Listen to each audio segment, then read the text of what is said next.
Welcome back to Braintree Today. I'm Martha Konstandinidis and you're watching BCAM TV. Now we'll be getting into our latest stories from the week.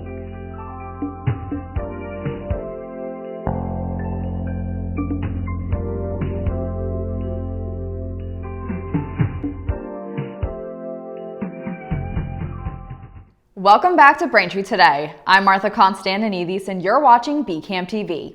Now we'll be getting into our latest stories from the week. After a high-speed boat chase, authorities announced the largest cocaine shipment seizure of the year in the Caribbean Sea off of Colombia. In a joint operation between the Colombian Navy, the Colombian Air Force, and the Joint Interagency Task Force of the United States Southern Command, authorities seized the cocaine that was said to be worth more than $113 million.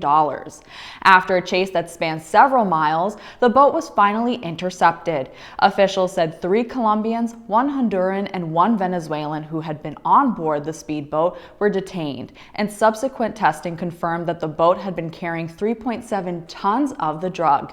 Video released by the Colombian Navy showed officers offloading and arranging hundreds of packages of the seized cocaine, which officials said would not reach the streets of different countries, thus avoiding the impact on public health. A massive cargo ship plowed into Baltimore's Francis Scott Key Bridge on Tuesday, causing the 1.6-mile structure to collapse, plunging cars and people into the frigid water below.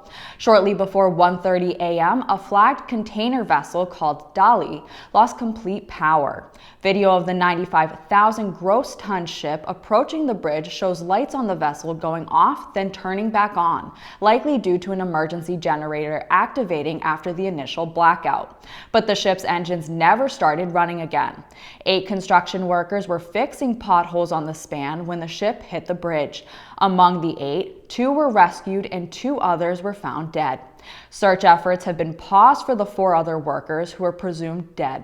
Officials say that based on the conditions of the site, they are transitioning from recovery mode to a salvage operation. Following a story we reported on last week, a controversial Texas law that allows state officials to arrest and detain people they suspect of entering the country illegally will remain blocked while legal challenges to it play out. On Tuesday, the court said the law will continue to be blocked while the court considers the larger question of whether it violates the U.S. Constitution. The court's decision to not allow enforcement of the law caps off a messy week where the bill was caught in legal limbo after the Supreme Court allowed it to go into effect for a short period of time, only for the appeals court panel to pull it hours later. The bill challengers include the Biden administration, 2 immigrant advocacy groups, as well as El Paso County. Former President Donald Trump, fresh off of a near miraculous court ruling, is now slinging Bibles on Truth Social. The former president, who has previously compared himself to Jesus Christ, is now selling God Bless the USA Bibles. This is a special version of the good book inspired by Lee Greenwood's patriotic tune of the same name. In his post on Tuesday, Trump included a more than 3-minute video in which he talked about the need for Christianity and prayer to return to the U.S. This announcement comes after the former president launched clothing and sneaker lines just last month. According to the website, when purchasing a Bible, you also get a copy of the handwritten chorus to God Bless the USA, the U.S. Constitution, the Bill of Rights, the Declaration of Independence, and the Pledge of Allegiance. Despite claims that Trump had many different Bibles, the website states that the God Bless the USA Bible is the only one endorsed by the former president. An announcement from the food and beverage company Nestle said they're recalling more than 440,000 Starbucks mugs that were recently sold. This comes after reports of at least a dozen people suffering severe burns or cuts on their hands after using the product. The recall notice posted by the U.S. Consumer Product Safety Commission said the mugs were manufactured by Nestle USA and sold as part of the 2023 holiday Starbucks branded gift set through Target, Walmart, and Nextcom. The ceramic mugs with metallic coating were sold online and in stores from November 2023 through January 2024. Consumers should stop using the mugs immediately and return them to the point of purchase for a full refund in cash or a gift card. Full refunds are also available at athome.starbucks.com/metallic mug recall. Thanks for watching Braintree today. We'll be right back with more after the break. Meet James. He was surprised to find out that he has elevated blood pressure, which could turn into high blood pressure. So he talked with his doctor about a healthy path to get his numbers down. He quit smoking, which makes a big difference for his overall heart health. He also cut down on salt by watching out for high sodium on food labels and added a 30-minute walk 5 days a week to his routine. These healthy steps weren't easy, but lowering his blood pressure was worth it. Learn more about his healthy path. Welcome back. Initial recommendations to reduce the cost of spending in Braintree schools were proposed to the school committee on Monday. Superintendent James Lee mentioned a number of cuts, including teachers, redistricting schools, and doubling bus and sports fees, among other changes. This was the first round of recommendations to close the $8 million gap between what the schools need to maintain current programming and what the town can afford. Lee made it clear that he doesn't advocate for any of these plans, but he has to. Here's more on the Braintree Schools budget cuts. Again, for those of you who have been following us since the late fall, we initially put forward a FY25 maintenance of effort budget, which means to maintain all the services and programs we have this year into next. There is an increased cost to that. So the initial budget number that we put forward was $83.5 million, which represented a 10.6% increase over this year's budget. Obviously, a level funded budget is a 0% increase, and the number is 75.5. So this evening, we're going to focus on the yellow highlighted sections, but this is a slide that many of you will recall from the last presentation. At this moment, it's relatively unchanged, so I still want to focus on that one.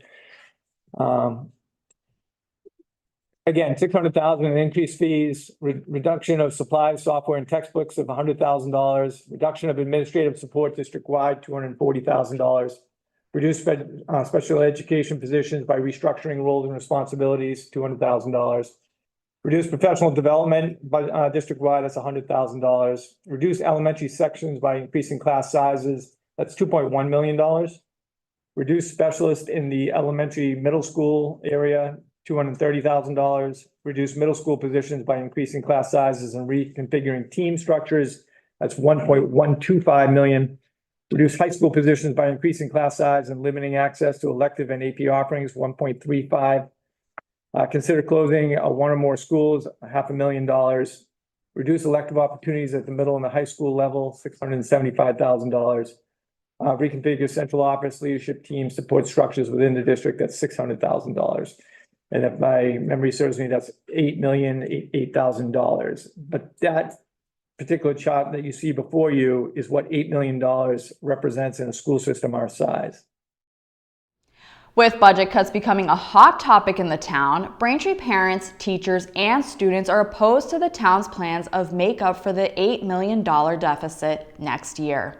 Parents took the opportunity at Monday's school committee to voice their concerns, but since then a flood of people took to social media where they've continued to express their dissatisfaction with the decision. Many fear that once some of the cuts are made, it would be difficult to restore them. One parent said, quote, "It would be devastating to the school system and to the brand of Braintree in not only the South Shore, but in Massachusetts as well," end quote. Braintree isn't the only town in the state facing cuts, as the city of Boston recently announced budget cuts to their schools, which will slash hundreds of teachers' jobs.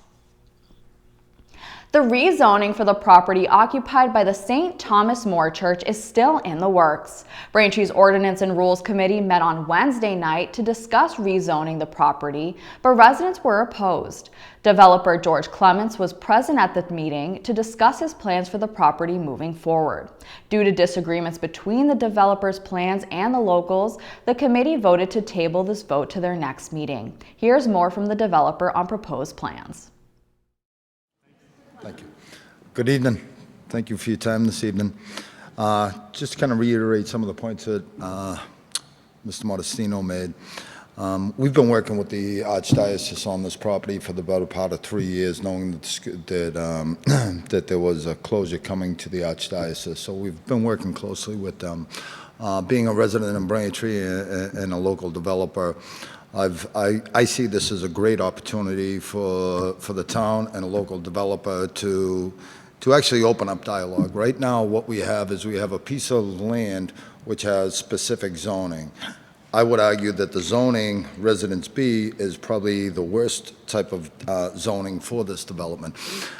Just from a, if you're building single-family homes, knowing the financial troubles that the town of Braintree and other towns are having, I think this is an opportunity for us to do what was,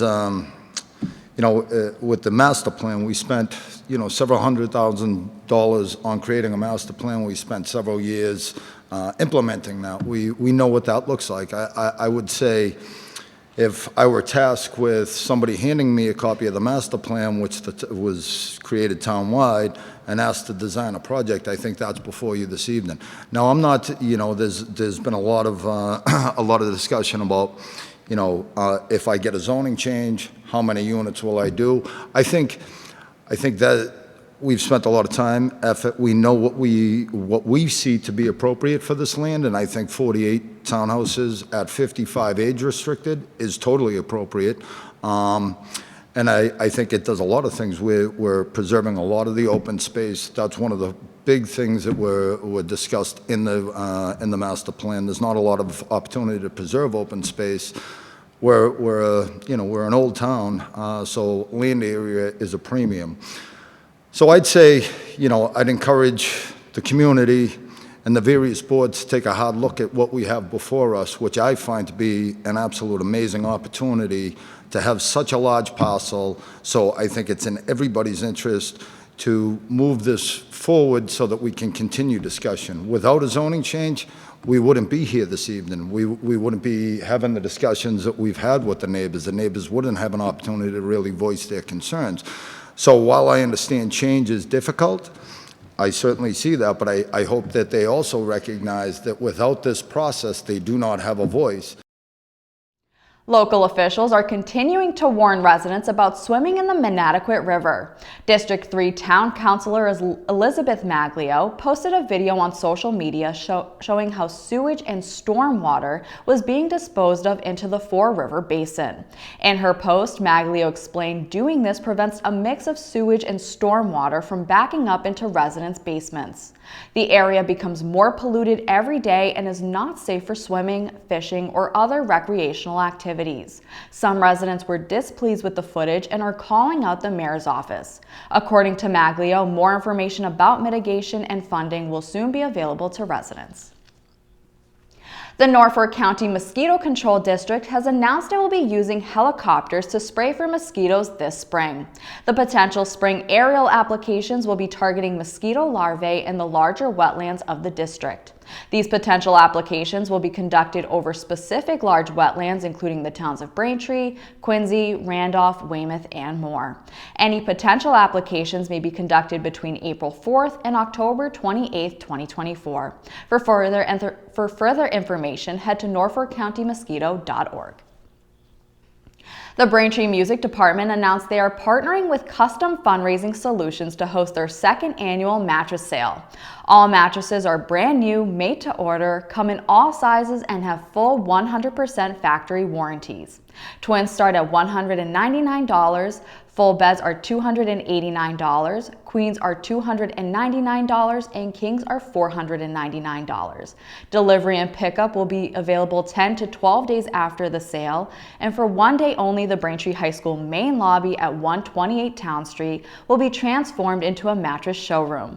Every purchase supports Braintree students, even if you just want a pillow. For more information about the sale, text Braintree 24 to 617-553-7722 or go to braintreema.gov. Thank you for watching Braintree Today on BCAM TV. We'll be right back with more stories in the area. That time of the year again, flu season.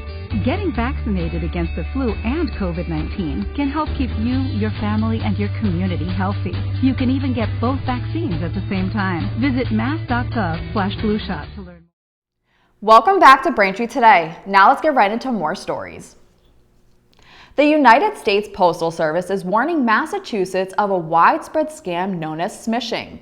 Smishing is short for SMS phishing, which is a text message-based variation of the previous email-based scams that have been a staple for years. Unlike more traditional email-based scams, SMS phishing utilizes text and mobile messaging service such as WhatsApp and iMessage. Officials from USPS said in a statement, quote, "Know that the Postal Service does not charge for a redelivery fee. The messages would typically come from a 5-digit phone number. The Postal Service will not send you a link in a text message, and the Postal Service will not send you an unsolicited text message. You have to sign up for those alerts," end quote. A new sports team is set to call Quincy home. The Boston Brigade, a professional flag football team in the American Flag Football League, will play its home games at Veterans Memorial Stadium this spring. In a release, the Brigade mentioned it is one of the first 4 professional flag football teams ever.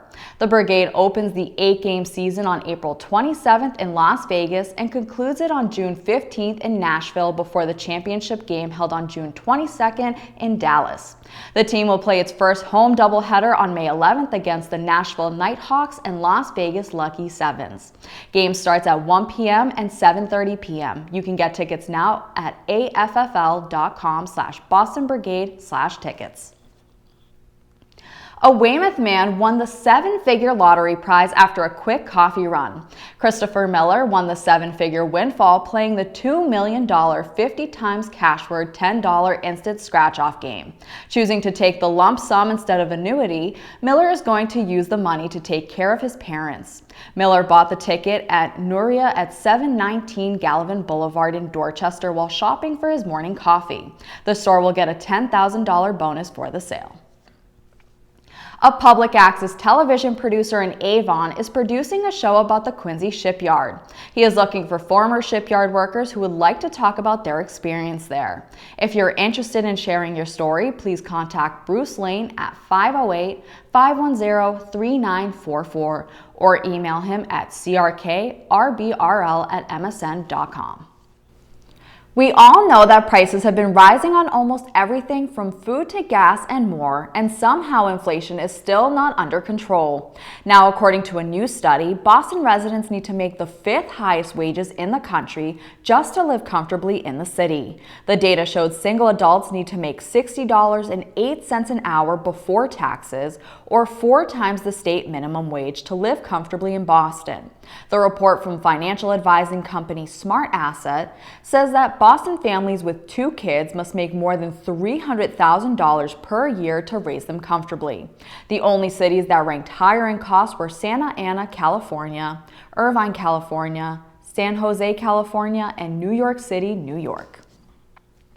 Thanks for watching Braintree Today. We'll be right back with more in entertainment.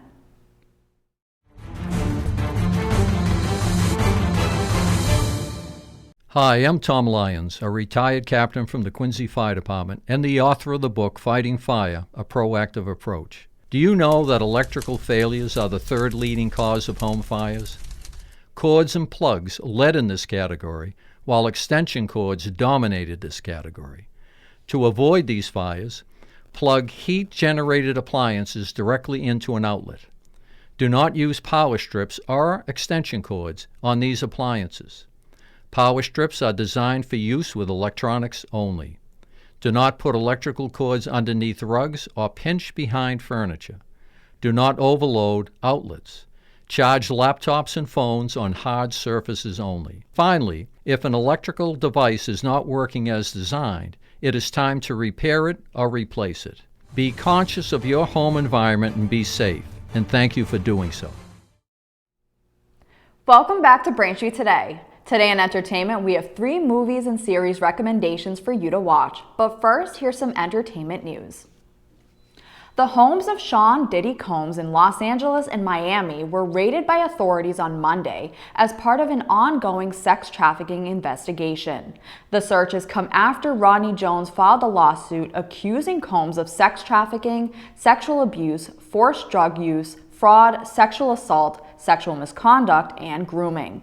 Combs' attorney, Aaron Dyer, made a statement Tuesday saying, quote, "Yesterday there was a gross overuse of military-level force as search warrants were executed at Mr. Combs' residences. This unprecedented ambush, paired with an advanced coordinated media presence, leads to a premature rush to judgment of Mr. Combs and is nothing more than a witch hunt based on meritless accusations made in civil lawsuits." End quote. This is an ongoing investigation and will continue to update you as more information is released. Now here's some recommendations for you to watch. First, Quiet on Set is a docuseries that uncovers the toxic culture behind some of the most iconic children's shows of the late 1990s and early 2000s. The series begins by taking a look at Dan Schneider, a showrunner who emerged at Nickelodeon in the 1990s.